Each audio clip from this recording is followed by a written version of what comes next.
Assalamualaikum warahmatullahi wabarakatuh. Bismillahirrahmanirrahim. Selamat malam rekan-rekan mahasiswa program studi informatika semester 6 kelas R2. Selamat datang di pertemuan yang keempat ya teman-teman. Insya Allah hari ini kita akan membahas tentang tugas utama yang kalian dapatkan dari saya, dan formatnya itu seperti apa kita akan bahas hari ini. Dan bagaimana kabar rekan-rekan mahasiswa, semoga dalam keadaan sehat, dan alhamdulillah kita semua dapat bertemu kembali dengan bulan suci Ramadan 1442 Hijriah. Semoga kita selalu mendekatkan diri kita kepada Allah Subhanahu wa Ta'ala, bukan hanya di bulan suci Ramadan, tapi selalu beribadah dan selalu menjalankan semua perintahnya dan menjauhi segala larangannya. Amin ya rabbal alamin. Oke. Walaupun kita masuk di bulan Ramadan, kita alhamdulillah ya teman-teman mata kuliahnya di malam hari. Jadi bagi rekan-rekan muslim mungkin sudah buka puasa terlebih dahulu, jadi mungkin ya hambatannya ngantuk lah. Tapi menurut saya kalian harus tetap semangat di mata kuliah SPK ini, karena kedepannya sebenarnya SPK ini kalau menurut saya ya menjadi salah satu tema atau bidang skripsi teman-teman mahasiswa informatika gitu. Jadi selain informatika, sistem informasi juga sama sih. Artinya program studi sistem informasi juga banyak kakak-kakak tingkat kalian itu ya beberapa ya, walaupun tidak semua, mengambil tema tentang SPK. Jadi menurut saya ini merupakan salah satu mata kuliah yang penting, dan SKS-nya pun lumayan ya, 3 SKS. Jadi kalian harus tetap semangat gitu agar lulus dengan nilai yang maksimal. Oke, hari ini kita akan membahas tentang analytical hierarchy prosesnya ya teman-teman. Jadi metode yang akan kita bahas adalah analytical hierarchy proses. Namun sebelumnya mungkin dari teman-teman ini ya, terkait tugas minggu lalu, khawatir ada yang penasaran. Kita akan sedikit mereview ya teman-teman, walaupun nggak terlalu banyak atau terlalu detail, tapi di sini kita akan membahas. Saya sudah bilang sebenarnya di awal, latihan studi kasus ini jangan terkecoh deskriptifnya dan bukan dijawab pertanyaannya, tapi di sini pertanyaan intinya adalah termasuk model analisis apa. Mungkin dari teman-teman ya yang saya sadari dan yang saya saya ngeh, banyak teman-teman yang ngerjain apa yang perlu dilakukan, mesti bagaimana kayak gitu, malah dikerjakin seperti itu. Kemudian apa yang terjadi apabila variabel PG dikurangi, dijelasin, oh PG dikurangi nanti dampaknya kemana-mana, dan jawabannya itu hampir sama dengan jawaban tahun lalu. Artinya tahun lalu juga saya menggunakan materi ini atau slide ini, tapi perlu dicatat teman-teman, saya improve itu artinya saya modifikasi. Jadi pertanyaan atau latihan studi kasusnya bukan sama seperti yang tahun lalu. Jadi bagi teman-teman yang ngejawab seperti itu ya langsung saya skip ya, jadi nggak langsung saya dapat label hijau. Kemudian kalau misalkan ada yang jawab metode-metode lain kayak misalkan regresi linear, kemudian mungkin ada yang jawab sistem pakar dan sebagainya, itu juga salah, karena ini adalah yang ditanya adalah model analisis, padahal di atasnya udah dijelaskan ya teman-teman di video pembelajaran.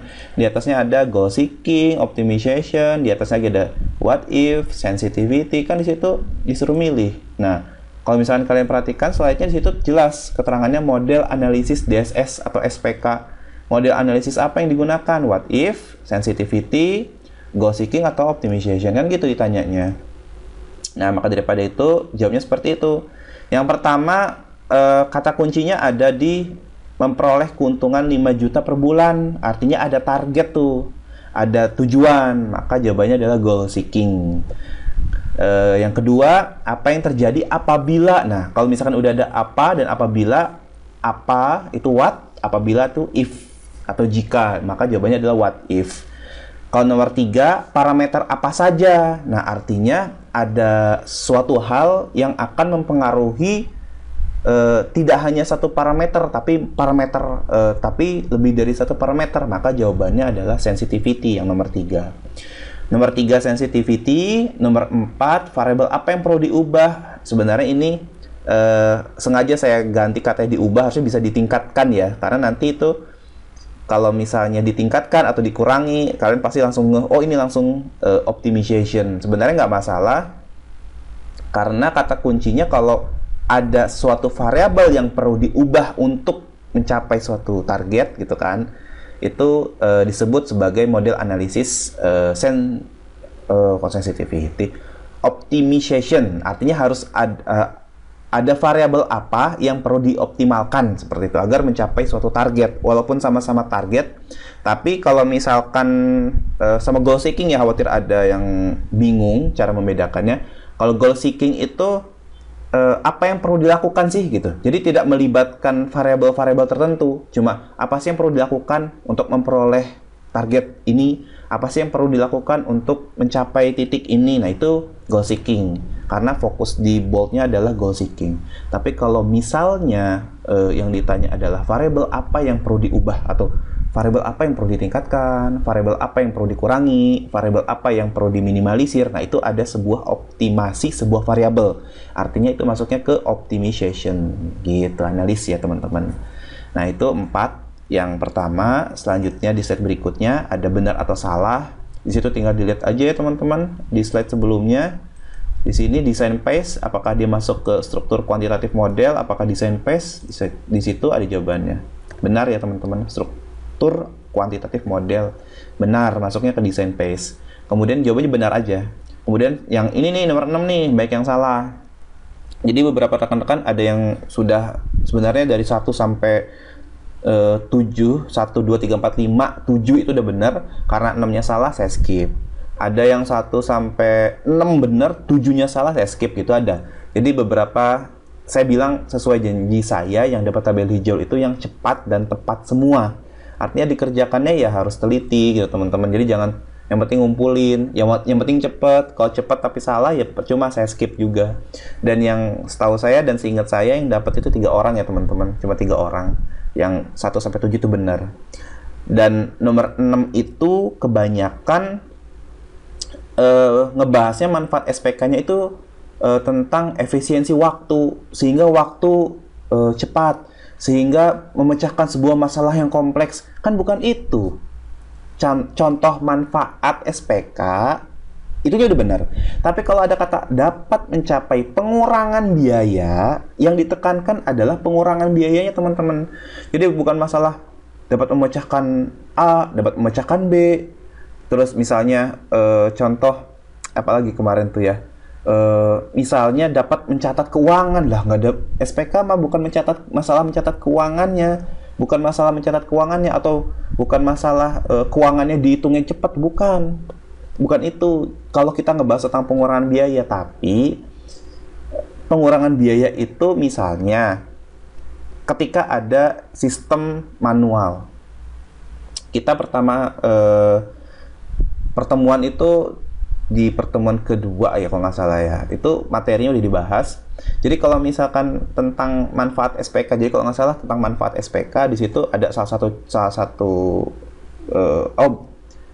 sub temanya itu atau sub judulnya tentang mengapa SPK gitu kan, dibahas. Nah di bawahnya kan di videonya itu kan saya bahas kenapa pengurangan biaya, contohnya kayak gitu. Apabila misalkan contohnya itu karyawan tetap gitu kan, ada yang jawab juga tuh contohnya pemilihan karyawan tetap, bukan itunya tapi contoh konkret dari biayanya. Ketika kita memilih karyawan tetap, sebelum ada SPK kita kan butuh kertas, bener nggak teman-teman? Kita butuh kertas untuk melampirkan dokumen-dokumennya. Misalkan coba saya mau lihat lembar absensi si A, dilihat pakai kertas. Saya mau ngelihat lembar absensi si B, pakai kertas. Kemudian saya mau ngelihat lembar misalnya prestasinya, lihat pakai kertas. Jadi banyak kertas tertumpuk tuh. Setiap ada penilaian atau pemilihan karyawan tetap, kita butuh kertas banyak. Nah, kalau ada SPK, set gitu kan, butuh kertas nggak? Nggak butuh. Nah, itu mengurangi biaya kertasnya. Gitu contohnya satu. Yang kedua, tentang karyawannya pun sama. Tapi teman-teman ada yang jawab tentang karyawan, tapi ujung-ujungnya menjadi waktu lebih cepat. Bukan waktunya, tapi biayanya. Contoh gini, apabila kita ada sebuah program tadi pemilihan karyawan tetap atau pemilihan karyawan berprestasi apapun itu ya, tema SPK-nya. Kemudian di suatu perusahaan kita pasti butuh yang namanya SDM. Kita butuh yang namanya tenaga kan, karyawan. Jadi tolong nih teman-teman, misalnya saya sebagai manajer, tolong nih teman-teman, saya ada tugas untuk menentukan karyawan berprestasi. Tolong ya teman-teman diminta rekapan absensinya, tolong ya teman-teman, dan jumlah karyawannya misalkan ribuan orang gitu. Coba lihat rekapan ininya, kemudian tolong kamu hitung. Nah kan karyawannya itu kan lembur kan, karyawannya itu lembur. Ketika karyawan lembur itu kan perusahaan pasti ngasih uang. Nah tapi dengan adanya SPK, karyawan itu nggak perlu lembur, jadi SPK itu dapat mengurangi biaya pengeluaran kayak gitu. Jadi manfaat SPK itu seperti itu, pengurangan biaya. Yang tadinya ketika pemilihan karyawan itu ngeluarin biaya A, ada SPK nggak perlu. Ketika ada pemilihan karyawan B, misalkan, atau misalkan ada karyawan berprestasi tadi, ketika ada SPK nggak perlu bayar pegawai yang hitung-hitungnya kayak gitu. Kemudian apalagi misalnya pengurangan biayanya apalagi terkait misalnya apalagi SPK ya. Tadi lah kalau sebenarnya contoh yang paling konkretnya adalah ketika kita butuh dokumen, kita butuh tenaga atau kita butuh karyawan gitu teman-teman ya, karyawan yang kerja gitu kemudian lembur, kita kasih honor dan sebagainya. Bukan minggu depan ya, tahun depan ada program lagi, lembur lagi kan ngasih uang lagi. Tapi kalau kita bukan beli ya, buat SPK itu kan cuma satu kali bangun gitu kan, atau satu kali create SPK-nya, tapi bisa dipakai bertahun-tahun seperti itu. Jadi contoh pengeluaran biayanya. Jadi kalau misalkan ada pembahasan tentang waktu kayak gitu, kemudian dan sebagainya, pasti saya salahkan karena di sini garis bawahnya adalah pengurangan biaya. Oke, kemudian di poin ketujuh, dengan asumsi perankingan dengan data di bawah ini, siapakah yang mendapat beasiswa ya teman-teman. Di situ ada nama dan kriterianya. Di situ ada Suzy, Budi, dan Wati. Ada orang tua, kekayaan, prestasi, dan tempat tinggal. Nah sebenarnya itu tinggal di rankingkan saja teman-teman. Dan di situ udah saya buat ya di bawahnya, di set bawahnya ada. Di situ saya cuma tinggal merankingkan saja. Ada teman-teman yang langsung ngerankingin satu doang. Itu saya lihat. Jadi ini yang ranking satu mana? Yang tidak punya satu, tulis. Ranking satu mana? Artinya yang di ranking itu yang paling hebat doang. Ini kasih satu, ini kasih satu, ini kasih satu gitu. Sebenarnya bukan itu teman-teman, tapi seharusnya teman-teman di situ harusnya kalian bisa membuat perankingan karena di sini ada 3 orang. Kalau misalkan cuma 2 orang boleh lah 1 dan 0, atau misalkan 2 dan 1, atau 9 dan 10 boleh. Yang penting skala perbedaan selisih nilainya itu harus sama, kayak yang saya bilang di grup ya, misalkan 5, 10, 15 kan bedanya 5, 5, 5 boleh, misalkan 2, 4, 6 bedanya 2, 2, 2 boleh. Tapi kalau misalkan ini 0, ini 10, ini 100 terlalu jauh, nah itu nggak boleh perbandingannya, karena kan kita membuat asumsi perankingan sederhana doang gitu, makanya dibuatnya skalanya atau selisihnya dengan yang sama. Ini kan 1, 2, 3 teman-teman ya, 1, 3, 2, 1, 2, 3. Jadi bedanya cuma 1 selisihnya. Nah di situ cuma tinggal di rankingkan saja. Ini yang kalau orang tua kita, kalau misalkan ada beasiswa kurang mampu yang diminta ya, yang diminta atau yang dibutuhkan itu yang tidak punya ya. Jadi yang tidak punya dapat ranking 1, ini ranking 2, ini ranking 3 yang lengkap. Jadi yang ranking 1-nya ini si Susi, ranking 2-nya Wati, ranking 3-nya Budi. Jadi poinnya 3, 2, 1. Yang dikasih 3 yang tidak punya Susi 3, ini 2, ini 1. Nah ini lihat ya, 3, 1, 2 dan seterusnya. 1, 2, 1, 3, 2, 1, 2, 3, 2, 1, 1. Tinggal ditambahkan aja teman-teman. 3 tambah 1 tambah 1 tambah 2, 7. 1 tambah 3 tambah 2 tambah 1 juga 7. Dan ini yang Wati dapatnya 8. Maka yang mendapatkan beasiswa adalah Wati, seperti itu teman-teman. Oke ya, itu sebenarnya pembahasan dari tugas minggu lalu. Dan di sini kita akan masuk ke materi berikutnya. Di sini tentang analytical hierarchy process, dan sebenarnya jurnalnya tuh seperti ini teman-teman ya. Biar teman-teman juga bisa tahu ada gambaran bahwasanya bahwasanya ada jurnalnya seperti ini. Jurnal JNISTEC volume 2 nomor 1 November 2015. Nah, ini contoh jurnal teman-teman. Jadi yang dicari adalah seperti ini. Kalian nyari jurnal, kemudian judulnya apa, dan mohon maaf teman-teman nggak boleh pilih AHP karena AHP sudah saya jelaskan. Jadi teman-teman harus pilih yang lain. Banyak ya teman-teman, ada SAW, ada Mora, ada Topsis, ada Vicor, ada PCI, kemudian ada Elektre, kemudian ada Smart, dan lain-lain lah, banyak pokoknya teman-teman. Pasti ada gitu untuk yang kalian pilih, apalagi kalian boleh sama tapi maksimal 3 orang. Penulisnya di sini ada Triverga Prasetyo sama Chandra Kusuma, dan mereka ya, beliau ini berasal dari Fakultas Teknik Universitas Majalengka gitu. Nah, apa sih yang dibahas di tugasnya? Di sini bisa dilihat ya teman-teman. Mana tadi? Oh, maaf. Di sini yang dibahas yang pertama adalah kalian, saya ingatkan ya, kalian harus buat covernya dulu. Cover slide show-nya harus kalian buat dulu seperti ini. Jadi misalkan pengenalan, judulnya apa gitu ya, harus ada. Jadi jangan tiba-tiba masuk ke slide aja, maksudnya slide isi gitu. Ada slide cover dulu gitu loh. Bahwasanya kalian di sebuah instansi atau kampus namanya Unsera gitu ya. Ini harus diberikan di slide intro atau di slide awal. Kemudian selanjutnya nanti kalian buat namanya studi kasus SPK-nya. Nama jurnalnya tolong cantumkan. Tadi ya sama aja, NCTEC volume 2 nomor 1 November tahun 2015. Judul dan judul artikelnya itu Sistem Pendukung Keputusan Mahasiswa Berprestasi Menggunakan Metode AHP.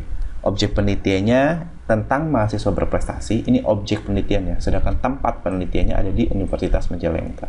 Jadi objek itu kayak misalkan ya tadi, pencarian mahasiswa berprestasi, pemilihan karyawan tetap, apalagi pemilihan keluarga yang tidak mampu misalkan untuk mendapatkan bantuan, seperti itu. Penulisnya disebutin juga Triverga Prasetyo dan Chandra Kusuma. Nah, nanti next slide-nya ada latar belakang. Latar belakang itu dibuat per poin aja teman-teman. Jangan di copy, paste, deskriptif semua isinya dibaca. Waduh. Salah satu penilaian presentasi yang bagus itu apabila kalian membuat sebuah PowerPoint, itu isinya adalah point to point. Ya karena PowerPoint ya gitu, karena presentasi itu power of the point gitu. Jadi poin-poinnya saja yang kalian sertakan, tapi kalian bisa improve dari poin-poin itu. Jadi bukan baca, bedakan presentasi sama baca. Intinya di situ. Kalau misalkan di awal kalian sudah baca, nilainya pasti nggak bikin saya kagum deh kalau misalkan dibaca. Tapi kalau di awal kalian sudah improve, walaupun pada saat metodenya kalian masih agak bingung sedikit ya, bingung sedikit itu artinya, aduh saya lupa nih, nggak masalah. Kita cari bareng-bareng lah. Artinya saya juga sama, karena semua metode juga saya nggak bisa nguasai teman-teman. Artinya saya juga ngelihat kalian presentasi, saya mereview kembali gitu metode-metode yang pernah saya pelajari. Jadi kalau misalkan ada metode yang baru, misalkan metode, contohnya kayak PCI itu, apa ya, ada indeksnya terakhir PSI gitu, itu baru, atau Vicor misalkan. Nah itu artinya saya belajar lagi gitu. Oh nyari bobotnya gini, oh normalisasinya gini, oh ternyata rankingnya seperti ini. Karena berbeda-beda teman-teman. Ada yang pakai benefit cost, ada yang enggak gitu, dan sebagainya. Itulah nanti yang kita belajar bareng-bareng. Tapi dari awalnya gitu kan, dari pembukanya, apabila kalian bisa menjelaskan PowerPoint itu secara baik, presentasi ya, garis bawahnya presentasi, bukan dibaca, itu pasti nilainya di atas, bukan di atas ya, minimal tuh B+ lah. Itu di awal. Tapi kalau kalian bisa improve lagi, metodenya kalian paham nih, alurnya ini, pasti udah langsung A gitu. Jadi intinya di situ. Dan isinya pun, isi slide-nya pun harus disesuaikan sama apa yang saya berikan ya teman-teman, apa yang saya instruksikan. Seperti itu. Kalau bisa Kalau misalkan mau diberi gambar juga lebih bagus lagi. Misalkan ada gambar universitas, misalnya di sini ya. Kemudian ada kriteria, ada ini. Kemudian kalian jelasin tuh dari gambar-gambarnya itu pasti lebih bagus lagi. Jadi nggak dibaca ya teman-teman, saya ulang lagi, tidak dibaca secara full. Nah, contoh kayak gini deh. Di sini kan latar belakang. Kemudian ada poin ke-1. Universitas Majalengka ingin memberikan penghargaan kepada Mawapres, mahasiswa berprestasi. Nah, kan saya nggak dibaca full nih. Saya langsung improve. Nah, jadi teman-teman, di Universitas Majalengka ini biasanya ada program pemberian beasiswa gitu. Tapi atau penghargaan ya, bukan beasiswa, penghargaan. Tapi harus diseleksi terlebih dahulu karena yang dipilih adalah mahasiswa berprestasi. Nah, selanjutnya di slide berikutnya, kriteria tersebut yang dibutuhkan untuk, saya tidak baca ya, tidak sesuai kan, tidak sesuai dengan apa yang ada di slide-nya, saya improve gitu. Kriteria yang digunakan untuk mencari mahasiswa berprestasi tersebut mengacu kepada dikti, yaitu IPK. Kemudian ada KTI, KTI itu karya tulis ilmiah, prestasi, dan bahasa Inggris. Nah, dari keempat ini, nanti teman-teman mahasiswa ini akan diseleksi dengan bobot yang diperoleh dari AHP-nya ini pada saat perhitungannya. Dan di poin ketiga, pengambilan menjadi kompleks karena bersifat multikriteria. Nah, multikriteria itu tadi mengacu dari kriterianya tidak cuma satu dan tidak cuma dua, tidak cuma tiga, tapi 4 gitu. Multikriteria artinya lebih dari satu ya, teman-teman. Dan jumlah mahasiswanya relatif banyak karena ini untuk mahasiswa di Universitas Majalengka gitu kan. Artinya jumlah mahasiswanya kan juga banyak gitu. Jadi nggak cuma 2 orang terus dipilih, nggak seperti itu. Artinya ada mahasiswa yang banyak yang akan dipilih di sini, kemudian jumlah kriterianya pun juga relatif banyak, maka perlu dibangun sebuah SPK. Jadi landasannya seperti itu teman-teman. Dan kebetulan di jurnalnya juga tidak dibahas berapa sih total mahasiswa yang di ranking gitu atau yang dicalonkan untuk mendapatkan mahasiswa berprestasi. Di situ nggak dicantumkan. Sama satu lagi tentang semester berapakah gitu, itu nggak dibahas karena fokus jurnalnya itu lebih mengacu kepada bagaimana mencari bobot perhitungan kriterianya. Jadi bagaimana mencari bobot kriteria-kriteria yang diminta oleh Universitas Majalengka dengan mengacu kepada ketetapan dikti tersebut. Gitu ya teman-teman, itu latar belakangnya. Kenapa jadi mereka gitu ingin membangun sebuah SPK. Nah, tujuan penelitiannya di poin yang pertama, dibangunnya sebuah SPK untuk mempermudah dalam memilih. Jelas, mempermudahnya kenapa? Ngebahas mempermudah karena tadi jumlah mahasiswanya relatif banyak ya teman-teman. Jadi kalau misalkan datanya banyak, ya tadi bisa-bisa butuh yang namanya lembur gitu kan. Nah, lembur nanti ada dari universitas ngeluarin uang buat yang lembur gitu kan. Nah, adanya SPK itu mengurangi biaya. Nah, ini mengacu ke atau menyinggung soal yang sebelumnya. Seperti itu. Jadi mempermudah dalam memilih mahasiswa berprestasi. Iya, tadi karena banyak tadi teman-teman jumlah alternatifnya, kriterianya pun banyak gitu kan. Kemudian bobot-bobotnya pun kita harus tahu dulu berapa, maka perlu dibangun sebuah SPK. Poin kedua, pengambilan keputusan mahasiswa secara cepat, mudah, dan dapat dilakukan perankingan untuk menentukan mahasiswa berprestasi ya, karena kita butuh informasi yang cepat ya. Jadi ketika misalnya dari pihak kampus, mana nih mahasiswa yang berprestasi yang mau dikasih penghargaan? Oh belum, misalkan dihitung lagi gitu kan, artinya lama. Maka daripada itu perlu dibangun SPK agar cepat dan mudah. Dan ini tidak berkaitan sama biaya teman-teman ya, kalau cepat dan mudah doang ngomongnya. Tapi kalau misalkan dampaknya itu menyerempet ke pengeluaran biaya, nah maka itu bisa disebut sebagai manfaat SPK dalam pengurangan biaya. Next slide, di situ metode pengumpulan datanya teman-teman dibahas juga ya. Jadi di jurnalnya juga dibahas kalau metode pengumpulan datanya dengan cara wawancara, studi pustaka, sama observasi. Wawancara itu ya artinya mereka langsung mewawancarai atau langsung conversation ya, bercakap gitu sama narasumbernya.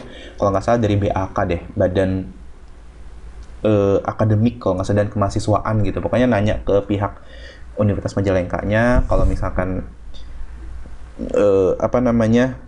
kalau misalnya sama decision makernya ya, kalau misalnya program ini yang dibutuhkan apa saja kayak gitu. Kemudian biasanya program ini dilaksanakan berapa tahun sekali misalnya, kemudian mahasiswa yang ikut berapa orang, nah itu wawancara. Nah kemudian studi pustaka, nah studi pustaka itu ya mereka literasi, baca-baca jurnalnya, baca-baca buku tentang SPK, baca-baca tentang AHP, baca-baca tentang pemilihan mahasiswa berprestasi itu seperti apa, kemudian observasi. Nah bedanya observasi itu mengunjungi ya teman-teman, artinya berkunjung. Kalau wawancara tanpa perlu berkunjung pun bisa, tapi observasi itu harus datang ke sana. Kalau misalkan wawancara kan via telepon bisa, wawancara ngobrol-ngobrol gitu, nanya gitu. Kalau observasi mau nggak mau harus datang ke sana, melihat sekitar. Oh bener nih kampusnya besar, oh bener nih mahasiswanya banyak, oh bener nih ternyata ada program pencarian mahasiswa berprestasi dan sebagainya. Itu metode pengumpulan datanya teman-teman. Dan selanjutnya ada teknik interviewnya. Nah ini sebenarnya sudah membahas tentang interview tadi ya, karena tadi sudah berbicara masalah interview atau wawancara. Mereka butuh yang namanya data skala Saati. Ini penting teman-teman di metode AHP, karena langkah awal gitu, bukan yang pertama banget, tapi awal kan. Kalau misalkan pertama mah lebih mengenal ke analisisnya gitu kan, lebih mengidentifikasi masalahnya gitu. Maksudnya awal itu masih awal-awal lah gitu. Maksudnya bisa 1 2 3 itu masih dibilang awal ya. Jadi untuk teknik interview itu, nah ini skala Saati digunakan untuk mencari nilai perbandingan tingkat kepentingan antara IPK, karya tulis ilmiah, prestasi, dan bahasa Inggris. Nah, dan di situ mereka ketika sudah wawancara, mereka sudah mendapatkan teman-temannya. Nah, ini nilainya. Nanti ini dibahas deh. Ada penjelasan berikutnya di slide bukan setelah ini, masih ada nanti. Dan di sini keterangannya kalau misalkan 1 nilainya itu sama, nanti skala Saati itu 1 sampai dengan 9 teman-teman. Jadi kalau misalkan 1 itu artinya sama penting, 3 itu sedikit lebih penting, 5 itu lebih penting, 7 itu sangat penting, dan 9 extremely sangat lebih penting. Nanti ini dibahas lebih lanjut. Nah, metode yang digunakan analytical hierarchy process, nanti ini dijelaskan teman-teman ya, apa itu metode AHP. AHP digunakan untuk memecahkan masalah kompleks, kemudian tidak terstruktur. Iya jelas ya, udah dibahas ini di pertemuan awal berkaitan sama SPK itu lebih fokus ke masalah yang tidak struktur gitu kan. Kemudian ke dalam komponen susunan yang hierarki dengan memberikan nilai subjektif tentang pentingnya tiap variabel yang digunakan. Nah sebenarnya ini saya ngambil kutipan ini dari jurnalnya ya. Jadi definisinya seperti ini. Dan susunan hierarki dengan memberi nilai subjektif. Nah sebenarnya ini kalau ngebahas tentang hierarki dengan memberi nilai subjektif tentang pentingnya tiap variabel yang digunakan, ini bukan ngomongin atau bukan berbicara masalah subjektivitas ya teman-teman, tapi memberi nilai subjektif dari pentingnya tiap variabel. Artinya yang dibahas tuh variabel. Jadi kalau misalnya gini, variabel A sama variabel B penting mana? Walaupun itu kita menilai secara subjektif, artinya kita tidak fokus pada saat pemilihan mahasiswanya itu subjektif. Oh dia tetangga saya, bukan. Oh dia om saya, oh dia rekan saya, oh dia siapa saya. Bukan itu, tapi tentang parameternya atau variabelnya. Jadi kalau misalkan parameternya itu kayak tadi, KTI sama IPK lebih penting mana? Itu subjektif boleh, karena kan yang dinilai kriterianya bukan orangnya. Oh kalau kata saya lebih pentingan si IPK nih, misalnya kayak gitu. Nah itu boleh. Dan itu sifatnya subjektif, karena menilai berdasarkan kepentingan, tingkat kepentingan. Kayak tadi, saya kepentingan sama dia karena dia om saya gitu. Nah itu kan pada saat milih alternatifnya itu tidak boleh. Kalau saat pemilihan tadi, kalau pada saat di SPK itu subjektif nggak boleh. Tapi kalau buat ngebandingin si variabelnya itu tadi kayak IPK sama bahasa Inggris, kepentingan mana? Nah itu kan nggak ngomongin alternatif, tapi kriterianya. Dan di poin kedua, ini harus dicari teman-teman ya. Biasanya di metodenya itu menceritakan kelebihannya apa. Dan ini teman-teman, kalau misalkan teman-teman bisa dapat atau bisa mendapatkan kelebihan metode di jurnal, itu kalau untuk skripsi itu jawabannya mantap. Artinya jawaban yang paling kuat kalau ditanya, kenapa sih kamu atau kalian menggunakan AHP? Nah gitu. Terus jawabannya ilmiah. Iya Pak, iya Bu, pada saat sidang skripsi ya gitu teman-teman. Iya Pak, karena AHP dari jurnalnya Instek, penulisnya tadi Tri Verga ya kalau nggak salah, mengatakan bahwa tahun 2015 mengatakan bahwasanya gitu. Di situ ada kutipannya juga ya ternyata dari teman-teman dari Magdalena tahun 2012. Karena ini di jurnalnya ada, AHP cukup efektif dalam menyederhanakan dan mempercepat proses pengambilan keputusan dengan memecahkan persoalan ke dalam bagian-bagiannya. Artinya kalian bisa menceritakan kelebihan dari AHP. Karena itu biasanya sering ditanyakan kalau kalian milih ya, metode komputasi ya teman-teman, kalau kalian skripsinya nanti, semoga disegerakan ya Allah, amin. Biasa ditanyakan sama dosen-dosen penguji itu, kenapa kamu pilih AHP? Kenapa kamu milih Fuzzy misalnya, itu ditanyakan. Kenapa kamu pilih certainty factor, itu pasti ditanyakan. Kalian bisa mengacu pada jurnal yang kalian gunakan. Oh karena misalnya tadi lah CF memiliki kelebihan ABCD, itu udah bagus menurut jurnalnya ini gitu. Jangan sampai menurut internet itu kurang, karena kalau di penelitian jika acuannya jurnal itu yang paling kuat, apalagi kalau jurnalnya internasional, apalagi kalau misalkan jurnal internasional bereputasi misalnya, lebih kuat lagi gitu ya teman-teman. Next, di slide berikutnya. Nah ini tahapan metode AHP-nya. Ada decomposition, nanti dibuat hierarkinya doang sih sebenarnya teman-teman. Kemudian comparative judgment, ini baru ngitung, udah ada matrix berpasangan dan teman-temannya. Ada synthesis of priority, ini sudah menentukan matriks penjumlahan dari bobotnya, dan logical konsistensi. Apakah bobot itu dapat diterima? Nah, itu ada di logical konsistensi. Oke, di next slide-nya. Nah, ini dekomposisi. Jadi cuma membuat hierarki doang. Dan ini saya screenshot ya teman-teman dari jurnalnya langsung. Di situ ada mahasiswa berprestasi, itu sebagai tujuannya, dan kriterianya dipaparkan bahwasanya ada IPK, karya tulis, prestasi sama bahasa Inggris, dan di bawahnya ada calon-calonnya.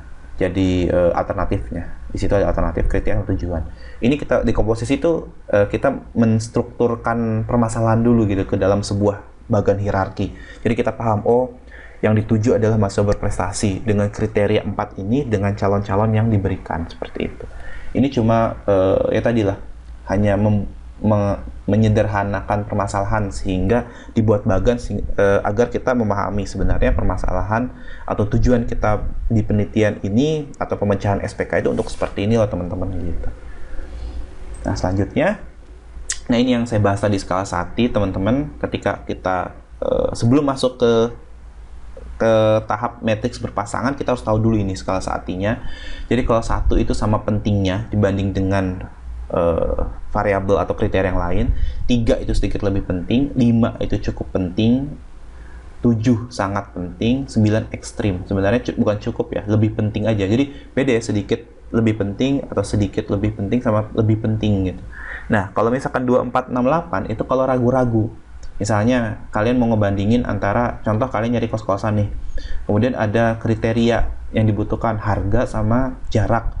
Nah bingung tuh kalian. Kalau kata saya sih harga sama jarak itu lebih pentingan jarak gitu misalnya teman-teman ya, atau lebih pentingan harga sih katanya karena uangnya pas-pasan, tapi sama jarak pun itu penting juga. Maka itu masuknya ke sedikit lebih penting, tapi di bawahnya gitu kan. Karena kalau sedikit lebih penting 3 nih. Kalau di bawahnya berarti kan nilainya 2 dikasihnya gitu. Dan ini penilaiannya subjektif teman-teman, karena kita sebagai mahasiswa memilih kos-kosan kan sesuai dengan apa yang kita mau gitu kan. Sesuai dengan kepentingan kita. Oh, saya pengennya yang harganya murah, tapi jaraknya jangan terlalu jauh kayak gitu kan teman-teman. Dan ini resiprokal ini sebenarnya kalau kebalikannya nanti tinggal misalkan gampangnya gini. Misalnya kalian tadi A sama B, lebih pentingan B, nilainya 3. Berarti kalau misalkan tadi B terhadap A kan nilainya 3. Kalau misalkan A terhadap B nilainya berapa? Tinggal dibagi 1/3 gitu doang. Itu namanya resiprokal. Jadi tinggal dibandingin aja. Nanti itu pun akan bukan dijelaskan, akan diterapkan di matriks berpasangan ya teman-teman. Pada saat pembuatan matriks berpasangan. Nah, ini dia yang namanya kuesioner skala Sati.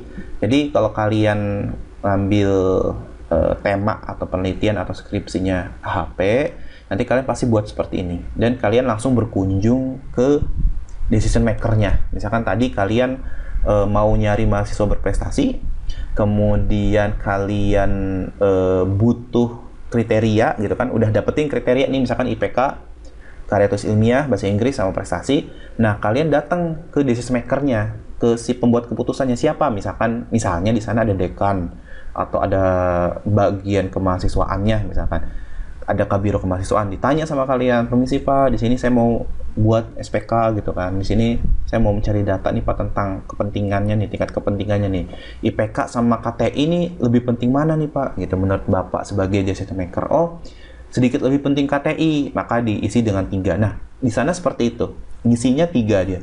KTI itu dapat nilai 3 atau sedikit lebih penting. Dan ini jangan ditanya jangan ditanya dari mana ya kok bisa 32, karena ini udah dari jurnalnya. Dan ini saya buat sendiri ya teman-teman biar kalian paham nanti. Nah, ini berasal dari mana? Karena di jurnal teman-teman biasanya emang nggak terlalu lengkap. Jadi pada saat pembuatan metrik berpasangan ini tiba-tiba muncul. Nah, maka saya harus membuat skala saatinya biar teman-teman paham nih gitu tuh. Angka-angka ini dari mana gitu. Maka daripada itu saya buat sendiri. Dapat dari mana angkanya? Dari sini, karena ini adalah kuesioner skala Sati di mana KTI dapat nilai 3, yaitu sedikit lebih penting dibanding IPK ya. Bahasa Inggris juga karena ke kanan ya teman-teman, maka dia lebih penting. Bahasa Inggris sama IPK sedikit lebih penting tapi ragu-ragu, dapatnya 2. Prestasi pun sama, dan KTI sama bahasa Inggris ternyata dibandingin juga sama, dia sedikit lebih penting tapi KTI ya lebih pentingan KTI. Karya tulis ilmiah juga lebih penting dibanding prestasi, dan bahasa Inggris sama prestasi itu sama ternyata teman-teman, diisi 1 di sini. Samanya dari decision maker si pembuat jurnalnya ini diceritakan bahwasanya bahasa Inggris itu sama penting dibanding prestasi. Nah, setelah dibuat ini maka kita dapat mengisi ini teman-teman. Kita dapat mengisi metrik berpasangan, dan perlu diperhatikan teman-teman ya, di situ tabelnya harus seperti ini: IPK, KTI, prestasi, bahasa Inggris, dan sini ntar ada jumlahnya. Nah, setelah itu teman-teman di inputkan terlebih dahulu tuh yang mana? Yang ini aja teman-teman, yang diagonal nih, IPK berbanding sama IPK. Menurut kalian gimana teman-teman? Kalau misalnya ada kriteria yang sama itu dibandingin, mungkin nggak beda nilainya? Nggak mungkin kan teman-teman, pasti sama. Jadi kayak misalkan kalian disuruh milih ya, misalkan kalian disuruh milih ada mobil Pajero dengan seri yang sama, warna yang sama gitu. Nah, kemudian kalian disuruh milih mau mobil Pajero itu, misalkan Pajero A atau Pajero yang A gitu kan, itu kan sama-sama mobilnya gitu ya, maka nilainya sama. Maka daripada itu ini pun sama, karena IPK sama IPK maka nilainya 1. Maka ini diisi 1 ini pasti teman-teman, 1. Karena bahasa Inggris sama bahasa Inggris nilainya berapa ya? 1. Ngebandingin kan, menurut kamu bahasa Inggris sama bahasa Inggris penting mana? Yang sama kan, kriterianya pasti sama. Ini dulu yang diisi teman-teman. Bisa nggak sih ini buat ini? Waduh, ini malah bukan signature harusnya ya teman-teman. Jadi close dulu. Sebenarnya saya mau highlight ya palingnya. Oh, ini bisa nih teman-teman, alhamdulillah. Ini, yang ini, sama ini, sama ini, sama ini. Isi dulu ya teman-teman. Ini belum ada semua ya, baru ini dulu. Nah, setelah sudah mengisi ini, baru kita mengacu ke kuesioner skala Satinya. Contoh nih, di sini ada KTI sama IPK. KTI dapat nilai 3 nih teman-teman. Nah, ketika KTI dapat nilai 3 dibanding IPK, maka tinggal diisi di sininya. KTI, di sini KTI ya teman-teman. Mengacunya dari sisi sini dulu. Nah, baru sisi sini. Cara ngebandinginnya. Jadi ini ada KTI ya teman-teman, sama tadi IPK. Nilainya berapa? 3 ya. Ini dihapus dulu aja. 3 dapatnya, maka diisi 3 kayak gitu. Lihat lagi di atasnya, bahasa Inggris sama IPK dapat nilai berapa? Oh, 2 gitu kan teman-teman. Maka bahasa Inggris sama IPK ya, bahasa Inggris ini, IPK ini dapat nilainya 2, sama kan teman-teman. Di atas lagi IPK mau prestasi lebih lebih geser ke kanan ya, lebih geser ke prestasi aja, lebih penting sedikit prestasi, maka diisinya 2 teman-teman ya, sini 2. Maka di sini prestasi sama IPK nilainya 2. Gitu aja teman-teman ngisinya. 2. Kemudian apalagi? Di sini KTI sama bahasa Inggris. Sini ya. KTI sama bahasa Inggris. Kita lihat. KTI ini teman-teman ya. KTI dari sini. Maka yang kita lihat ini dulu. Kemudian yang ini tuh kalau nggak salah namanya vertikal ya. Ke sana diagonal gitu. Ke vertikal dulu. KTI sama apa teman-teman tadi? Prestasi ya. KTI sama bahasa Inggris. KTI sama bahasa Inggris nilainya 2. KTI sama bahasa Inggris nilainya 2. KTI sama bahasa Inggris nilai 2 nih. Di sini teman-teman isi 2 gitu. Jadi sesuaikan dulu aja sama yang di kuesioner skala satinya, diisi dulu. Ini KTI sama prestasi. KTI 2 nilainya juga sama prestasi. Kita lihat. KTI sama prestasi 2 juga teman-teman, ini isi. Jadi yang nggak saya kuningin itu belum diisi teman-teman ya. Belum diisi. Kemudian terakhir bahasa Inggris sama prestasi sama. Bahasa Inggris sama prestasi di sini sama ya teman-teman. Jadi ini diisi semua. Nah, yang belum dikuningin itu kan belum diisi teman-teman. Itu cuma pakai apa tadi istilahnya? Saya lupa. Maaf ya teman-teman. Istilahnya adalah resiprokal. Istilahnya agak sulit diucap ya. Resiprokal. Nah, kita tinggal pakai resiprokal doang. Contoh, kita kan ini belum diisi. Nah, ketika kita lihat seberangannya kan ini. Nih. KTI, IPK, KTI kan, tinggal nyebrang doang kan ini, nyebrang dengan penyeberangan yang ini teman-teman ya. Jadi ini tuh ceritanya jembatan nih, garis ini nih. Set, garis ini ceritanya jembatan. Nah, kita mau ngelompat ke mirrornya gitu ya, ke seberangnya gitu. Ini cuma tinggal dibagi aja. Ini 3, berarti kalau misalkan ini tinggal resiprokalnya doang. 1 per 3 gitu. Jadi dapatnya 0,33. Terus ini 2 mau nyebrang ke sini kan. Prestasi IPK prestasi. Tinggal dibagi doang lagi. 1 per 2, 0,5 dapat. Yang ini sekarang, kok ini kan ke ujung sana nih. Lihat aja di sini teman-teman, bahasa Inggris IPK bahasa Inggris. Isinya 2, maka di sininya tinggal di 1 per 2. Seperti itu. Udah dapat. Di sini. Nah, ini mau nyebrang ke sini. Ini kan masih kosong nih. Tinggal dibagi juga 1 per 2, 0,5. Ini pun sama, 1 per 2, 0,5. Dan terakhir ini, karena ini resiprokalnya di sini 1 per 1 berapa teman-teman? Ya 1. Nah, maka di sini. Nah, itu cara ngisi atau membuat matriks berpasangan dari skala satinya. Nah, setelah itu teman-teman udah dapet angka-angka ini, 1, 3, 2, 2 ini, dari tadi ya, dari yang sini ya, teman-teman ngisinya. Nah, maka itu tinggal dijumlahkan ke bawah. Dan ini harus ngikutin, teman-teman harus ke bawah ngejumlahinnya, jangan ke samping. Nanti hasilnya akan beda. 1, 3, 2, 2, 8. Ini sekian, 2,33, 4,5, 4, tinggal dijumlahkan ini teman-teman ya, nih. Gitu. Selanjutnya, nah, setelah dijumlahkan teman-teman, matriks nilai kriterianya, ini kan matriks berpasangan. Ini masih di tahap comparative judgment ya teman-teman. Di tahap berikutnya, di tahap comparative judgment, itu tinggal dibagi. Nah, ini normalisasi teman-teman. Makanya saya sengaja di pertemuan-pertemuan awal saya kasih normalisasi biar kalian terbiasa.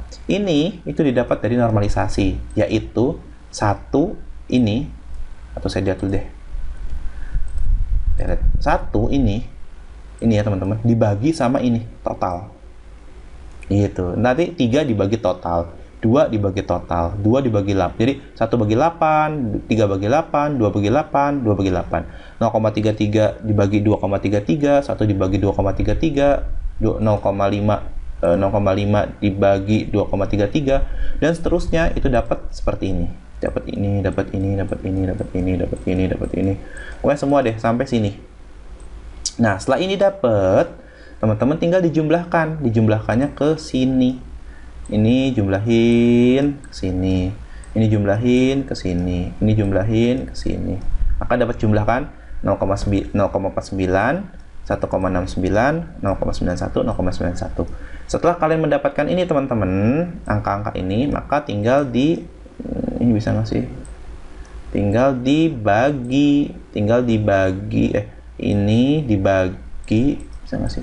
Oh, nggak bisa ya, dibagi sama jumlah kriterianya. Saya mau nulis agak sulit ternyata teman-teman di sini, maaf ya. Jadi jumlah-jumlah yang di sini 0,49, 1,69, 0,91, 0,91 itu dibagi dengan jumlah kriterianya 1, 2, 3, 4. Maka 0,49 bagi 4, maka dapat ini. 1,69 dibagi 4 dapat ini. 0,91 bagi 4 dapat ini. 0,23. 0,91 dibagi 4 dapat ini. Nah, ini sebenarnya bobotnya teman-teman. Kalian sudah dapat bobotnya. Tapi perjalanan AHP masih belum selesai. Jadi harus sabar ya, dan mengulang-ulang lagi kalau misalkan belajar AHP. Dan nanti kalau misalkan teman-teman emang ada yang bener-bener kebanyakan, nggak ngerti tuh saya di tahap yang itu, boleh kita nanti buka Zoom meeting ya teman-teman, khusus membedah metode AHP. Oke, ini udah dapat bobotnya, tapi ini belum beres teman-teman. Setelah itu tahap berikutnya adalah synthesis of priority. Nah, dari bobot tadi ini yang sudah kita dapatkan teman-teman ya. Nah, di sini ya teman-teman. 0,12, 0,42, 0,23, 0,23 itu bobotnya dibuat matriks 1 kali 4 ya, baris kolom. Benar nggak sih? Baris kolom berarti 4 kali 1. Barisnya ada 4, kolomnya ada 1, berarti ini 4 kali 1. Kemudian itu dijumlahkan dengan matriks sebelumnya.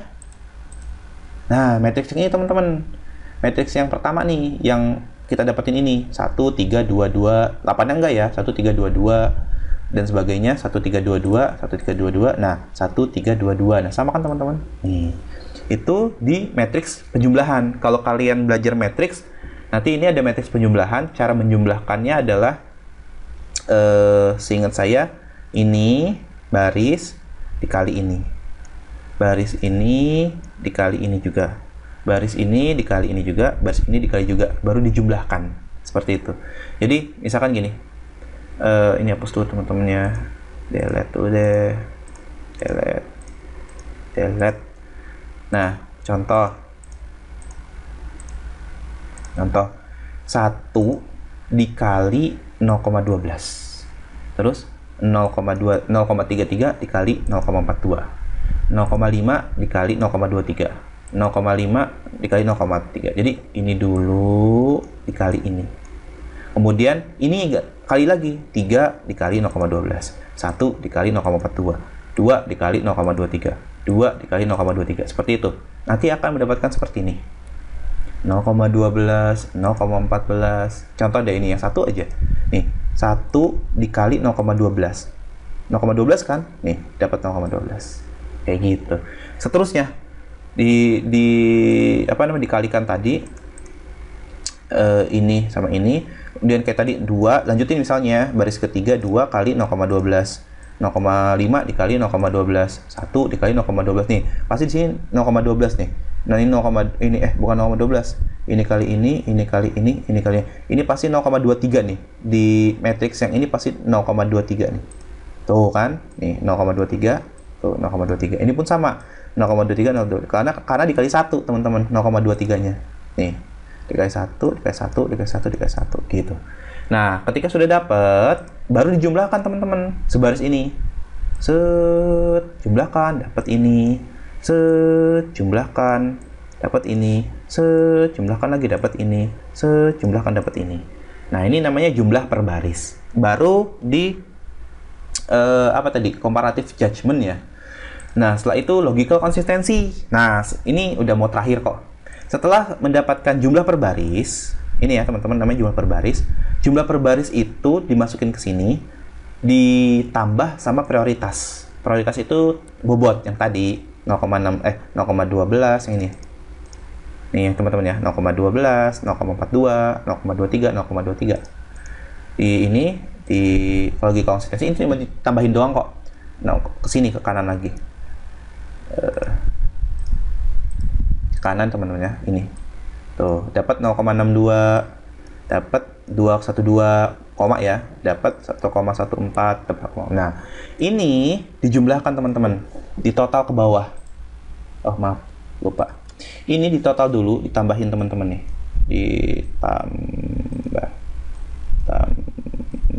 Ditambah ini berapa hasilnya. Nah, maka hasilnya ini adalah 5, sekian.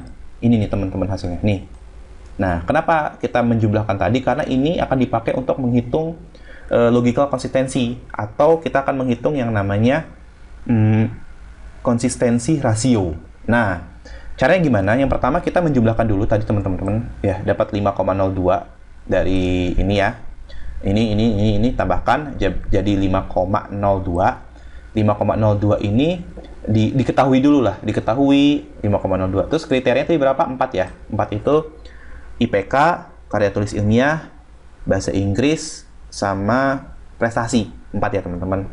Kemudian nah dari situ dibagi. Kita akan mencari delta max. Rumus delta max itu jumlah dibagi N. Jumlahnya udah ada, N-nya udah ada. Tinggal dimasukin. 5,04 dibagi 4. 5,02 dibagi 4. Dapatlah angka 1,26. Setelah itu, setelah kita sudah mendapatkan delta max, kita akan menghitung yang namanya CI atau konsistensi indeks. Nah, konsistensi indeks rumusnya delta max. Udah dapat ya delta maxnya ini 1,26 dikurangin N, N itu 4 dibagi N. Ya N lagi 4 gitu. Jadi 1,26 yang dari sini dikurangi 4 dulu, ya karena dalam kurung, lalu dibagi dengan 4. Maka dapat hasil negatif 0,69. Belum selesai. Setelah itu baru ngitung di rumus akhirnya, kita akan menghitung yang namanya konsistensi rasio. Apa itu konsistensi rasio? Artinya ada perhitungan yang diwajibkan oleh AHP harus di bawah 0,1 agar perhitungan tersebut dapat diterima. Nah, maka daripada itu di situ CR itu rumusnya CI dikurang IR. CI-nya itu ini negatif 0,69 dibagi 0,90 dari mana? IR atau RI, rasio indeks atau indeks rasio, itu udah ada dari sananya. Artinya AHP itu sudah menciptakan sebuah tabel yang namanya tabel nilai RI, di mana kalau misalkan nilai-nilai RI itu ditentukan dari jumlah kriterianya nih teman-teman. Nah, jadi kalau misalkan RN-nya atau kriterianya 4, maka RI-nya adalah 0,9. Jadi nanti sesuai dengan studi kasus lain. Kalau misalkan nanti ketemu kriterianya 6 Pak, ya berarti ini pakainya. Kriterianya 10 ini. Kalau 11 setahu saya belum ada, maka DPA itu nggak ada di sini. Kalau misalkan 1 atau 2 ini kan masih 0 ya, karena nggak akan dipakai ini. Bukan, ya artinya tadi ya, kita berbicara masalah SPK, karena SPK itu sifatnya multi kriteria, artinya ya harus minimal lebih dari 2 lah gitu kan, agar bisa dihitung. Di sini ada, kalau misalkan 3 ada 5,8. Karena di sini 4 ya teman-teman, kita kembali lagi ke studi kasusnya, maka di sini akan mendapatkan nilai RI-nya adalah 0,9. Nah, di sini masukin 0,9, tinggal dibagi, maka akan menghasilkan negatif 0,77. Nah, kesimpulannya, oleh karena CR-nya itu kurang dari, ya kan, negatif itu kan pasti kurang dari 0,1, maka rasio konsistensi dari perhitungan tersebut bisa diterima. Jadi cuma memastikan saja bahwasanya perhitungan bobot yang tadi sudah kita tentukan itu benar loh. Jadi nggak ada salah perhitungan, nggak ada logika yang salah. Ini misalnya gini, ada juga soalnya logika yang salah teman-teman. Misalnya gini, ada ngebandingin, misalnya kayak tadi A sama B, misalnya gini, A sama B itu lebih gedean B. Nah, kemudian A sama B gedean A ya. A sama B gedean A lah contohnya. A sama B gedean A. Kemudian B sama C itu gedean B, ya kan? A sama B aja udah gedean A, sekarang B sama C gedean B. Artinya kalau A sama C gedean A dong, karena A aja udah bisa ngalahin B. Nah, nanti kalau misalnya perhitungannya ternyata C-nya lebih besar, nah itu biasanya nggak diterima gitu di konsistensi rasio ini gitu. Di logical konsistensi itu nggak bakal keterima. Nah, maka daripada itu butuh gitu kalau AHP itu ya artinya memastikan bahwasanya perhitungannya itu dapat diterima. Itu beres teman-teman. Artinya beresnya itu baru menentukan bobotnya. Artinya kita sudah mendapatkan bobot tadi yang ini teman-teman 0,12, 0,42, 0,23 ini diterima teman-teman. Artinya IPK itu bobotnya 0,12. Kalau dipersentasekan jadi 12% ya teman-teman. Karya tulis ilmiah jadi 42%, bobotnya prestasi jadi 0,23. Kok bisa jadi 23% Pak? Ya tinggal dikali aja 100%. 0,12 dikali 100%. Artinya jadi 12%, 0,23 jadi 23% kayak gitu. Nah, dari bobot-bobotnya itu, ini perhitungannya teman-teman ya. Ini ceritanya ini jadi IPK, karya tulis, prestasi, sama bahasa Inggris itu dikalikan dengan bobotnya doang. Nih, nanti saya buatin kok simulasi contoh sederhananya teman-teman ya. Di sini saya buatin sampel perhitungannya. Ini di luar jurnal ya teman-teman. Ini biar kalian lebih paham lagi tentang AHP-nya. Dan kalau dari sisi jurnalnya sih sudah beres. Tapi ntar di sini saya ngasih kesimpulan dulu ya. Jadi kesimpulan dari jurnalnya teman-teman berhasil dibangun SPK sehingga mempermudah. Tadi kan permasalahannya bukan permasalahannya, tujuannya untuk mempermudah, dan kesimpulannya telah berhasil gitu ya, telah berhasil membangun SPK dan mempermudah proses pemilihan mahasiswa berprestasi. Kemudian yang kedua, AHP ini berhasil diterapkan juga untuk SPK dalam pemilihan mahasiswa juga. Artinya biasanya kan berhasil dibangun untuk mempermudah dan berhasil diterapkan AHP-nya di SPK-nya gitu. Jadi intinya dari kesimpulannya AHP ini dan SPK ini telah berhasil dibangun untuk mempermudah proses pemilihan mahasiswa berprestasi di lingkungan Universitas Majalengka. Ini kesimpulannya. Nah, sampelnya ini sampel perhitungannya teman-teman. Jadi kayak misalnya saya punya 3 alternatif misalnya teman-teman ya. Di sini ada highlight ya tadi udah ya. Oh iya. Diki 3,5 IPK-nya, KTI nih ya teman-teman, harusnya KTI-nya 85. Artinya dia punya nilai lah 85, prestasinya ada 10 misalkan. Bahasa Inggrisnya dia nilai 88. Ini saya buat sampel sederhananya teman-teman, dan Andin ada Rizal. Di sini saya kasih nilai tertinggi ya teman-teman ya. Butuh normalisasi. Maka saya pakai nilai tertinggi 4, 100, 10, 88. Nah, setelah itu dinormalisasi. Teman-teman udah pada mantap nih harusnya nih di sini nih, udah pada jago kan. Nah, dan di sini saya saya kasih keterangan bobot yang didapat tadi 0,12, 0,42. Ini heklik bisa nggak sih? Nah, bisa 0,12, 0,42 ya, 0,23, 0,23. Nah, artinya ini bobot yang didapatkan dari AHP tadi. Kemudian si Diki ini setelah dinormalisasi dapat 0,88, 1. Ini kalian udah insya Allah udah fasih lah menormalisasi ya. Kalau saya pakainya tertinggi, nilai tertinggi dibagi dapat, tinggal kalikan. Nah, yang tadi misalkan 0,88 dikali 12 ditambah 0,85 dikali 0,42, 1 dikali 0,23, 1 dikali 0,23, maka diperoleh ini 0,11, 0,36, 0,23, 0,23 ditambahkan ini dapatnya, ini pun sama ditambahkan semua dapat segini 0,9, ini pun ditambahkan dapat segini. Maka yang tertinggi adalah Diki, dan Diki akan mendapatkan penghargaan sebagai mahasiswa berprestasi.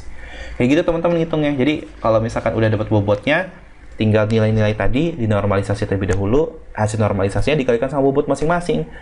0,11 kali 0,12 bobotnya ya, ini 0,42 dikalikan gitu, dan hasilnya adalah seperti itu. Di sini sampelnya Diki yang dapat penghargaannya teman-teman. Oke, itu aja teman-teman yang mungkin bisa saya jelaskan ya tentang metode analytical hierarchy proses. Kemudian yang studi kasusnya atau di tugas utamanya formatnya seperti itu, jadi ikutin saya.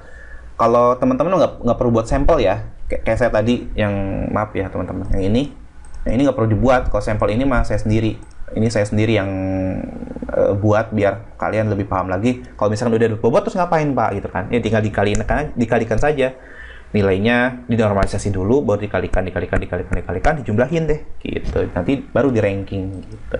Nah, kalau ini mas sebenarnya bawaan jurnalnya nilainya gitu, jadi kalau ada IPK dibagi 4 dulu dikali 100%.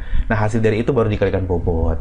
Karya tulis ilmiah ngitungnya nilai tulisan, nilai presentasi dibagi nilai tertinggi, agak ribet ya sebenarnya, makanya saya nggak mau ngejelasin ini, karena ini mas sebenarnya setelah mendapatkan bobotnya baru dihitung seperti ini, baru dikalikan bobotnya gitu. Di sini sesuai jurnal kok ini. Kalau ini saya buat sampel dari saya dan pakainya bobotnya dari jurnal tadi ini.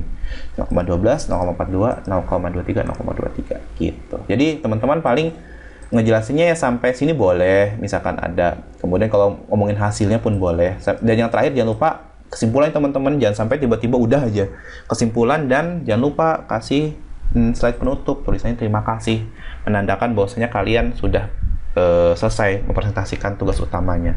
Nah, setelah tugas utama selesai, jangan langsung terima kasih ya udah ya saya langsung keluar Zoom, jangan. Nanti ada tanya jawab. Insya Allah dari saya, dari teman-teman yang lain itu pasti nanya gitu seputar metodenya. Kenapa teman-teman harus nanya? Karena bisa jadi metode yang dijelaskan oleh teman kalian tadi itu jadi tugas utama, bukan tugas utama, soal UAS kalian gitu. Tapi kalau yang nanti teman-teman dapat 5 label hijau, artinya nggak perlu serius memperhatikan metode temennya, nggak perlu, karena UASnya udah 100. Nah, makanya keuntungan label hijau itu sangat luar biasa, teman-teman. Jadi kalau misalkan teman-teman udah dapat label hijau gitu kan, 5 orang yang dapat label hijau, yang UTS sama UASnya auto 100, ketika presentasi tugas utama, temennya kalian nggak terlalu merhatiin pun nggak apa-apa. Tapi saya saranin merhatiin ya, artinya nambahin ilmu gitu doang. Kalau misalkan dari teman-teman yang lain kan nanya biar ngerti, karena itu jadi bahan materi UAS nanti gitu. Jadi presentasi tugas utama teman-teman itu bisa dijadikan bahan UAS. Jadi perlu diperhatikan teman-teman metode-metode yang dijelaskan oleh teman-temannya. Dan saya juga memberikan stimulus lagi tadi terkait label hijau itu benar-benar penting, teman-teman, karena kalau dapat label hijau ya artinya nilai bagus itu sudah kemungkinannya sudah besar lah kayak gitu kalau dapat hijau. Jadi serius ya teman-teman buat nyari label hijaunya. Oke, itu saja paling teman-teman video pembelajaran hari ini untuk pertemuan yang keempat. Insya Allah teman-teman rencananya saya setelah ini beres, saya nggak perlu ngasih dulu deh tugasnya, nggak saya kasih dulu di pertemuan 4 ini. Saya nggak kasih tugas dulu, teman-teman. Artinya kalau misalnya masalah label hijaunya gitu, teman-teman ya, label hijaunya nanti ada di pertemuan kelima. Nanti di pertemuan kelima itu saya sih rencananya mau ada soal dari pertemuan yang pertama sampai pertemuan AHP ini. Tapi AHP jangan saya kasih dulu lah, khawatir terlalu rumit. Tapi nanti deh pertimbangannya saya pikirkan lagi. Yang jelas di pertemuan kelima nggak ada materi yang saya sampaikan, tapi di pertemuan kelima itu ada kuis. Pertemuan itu khusus kuis. Kuisnya sifatnya pilihan ganda. Saya buat mungkin 20 atau 25 soal, dan itu dikerjakannya cuma sesuai dengan jumlah soalnya. Jadi kalau misalkan 20 soal, kemungkinan 20 menit lah atau 25 menit gitu. Jadi waktunya juga singkat, kerjakan itu. Karena untuk yang mendapat nilai tertinggi itu saya kasih label hijau, teman-teman ya. Jadi kalau misalkan yang dapat nilai tertinggi, ini aja deh, yang dapat nilai tertinggi saya cari 5 orang nilai tertinggi, 5 orang nilai tertinggi itu saya kasih label hijau. Label hijaunya itu 2 di pertemuan 4 sama di pertemuan pertemuan kelima gitu. Jadi di pertemuan kelima siap-siap teman-teman, nanti ada kuisnya mungkin seputar materi ini, dan kayaknya sih saya masukin AHP ya teman-teman, jadi siap-siap. Itu fungsinya untuk mendapatkan 2 label hijau. Tapi untuk yang pertemuan 4 ini saya anggap hadir semua aja ya. Saya liburkan dulu dari tugas biar teman-teman juga kebetulan ya baru masuk bulan Ramadan, mungkin teman-teman biar semangat dulu ya ibadahnya. Nanti di pertemuan kelima disiap-siap aja belajar lagi biar nanti untuk dapat 2 label hijau di pertemuan yang kelima. Di pertemuan ke-6 nanti sekaligus saya kasih tahu, di pertemuan ke-6 nanti kita belajar satu lagi materinya, yaitu tentang metode Borda. Borda itu masuknya nanti ke Group Decision Support System, nanti di-combine antara AHP sama Borda. Nanti kita pelajari. Nah, setelah itu baru di pertemuan ke-7 itu saya kasih quiz tapi khusus tentang metode Bordanya. Gitu aja teman-teman ya. Jadi atau di pertemuan ke-7 nanti saya combine AHP sama Bordanya, itu saya kasih soal, tapi itu dapat 2 label hijau lagi. Jadi untuk materi yang sekarang itu kalian akan dapat 2 label hijau, 4 sama 5 itu di kuis di pertemuan ke-5. Di pertemuan ke-6 nanti ada materi lagi tentang metode Borda, tapi nggak ada tugasnya. Di pertemuan ke-7 saya kasih tugas, baru kerjakan itu. tentang metode AHP sama Borda. Itu dikerjakan di pertemuan ke-7, dapat 2 label hijau lagi. Baru saya akumulasi, saya total label hijaunya, siapa 5 orang yang terbanyak label hijaunya dapat reward auto 100 UTS dan UAS-nya. Jadi nggak lama lagi teman-teman kita akan UTS. Nah, setelah UTS nanti dipersiapkan juga tugas utamanya teman-temannya. Mungkin itu saja yang bisa saya sampaikan. Sekali lagi saya mohon maaf apabila ada kekurangan dan kesalahan dari saya. Saya tutup presentasi hari ini. Wabillahi taufiq wal hidayah. Wassalamualaikum warahmatullahi wabarakatuh. Dadah.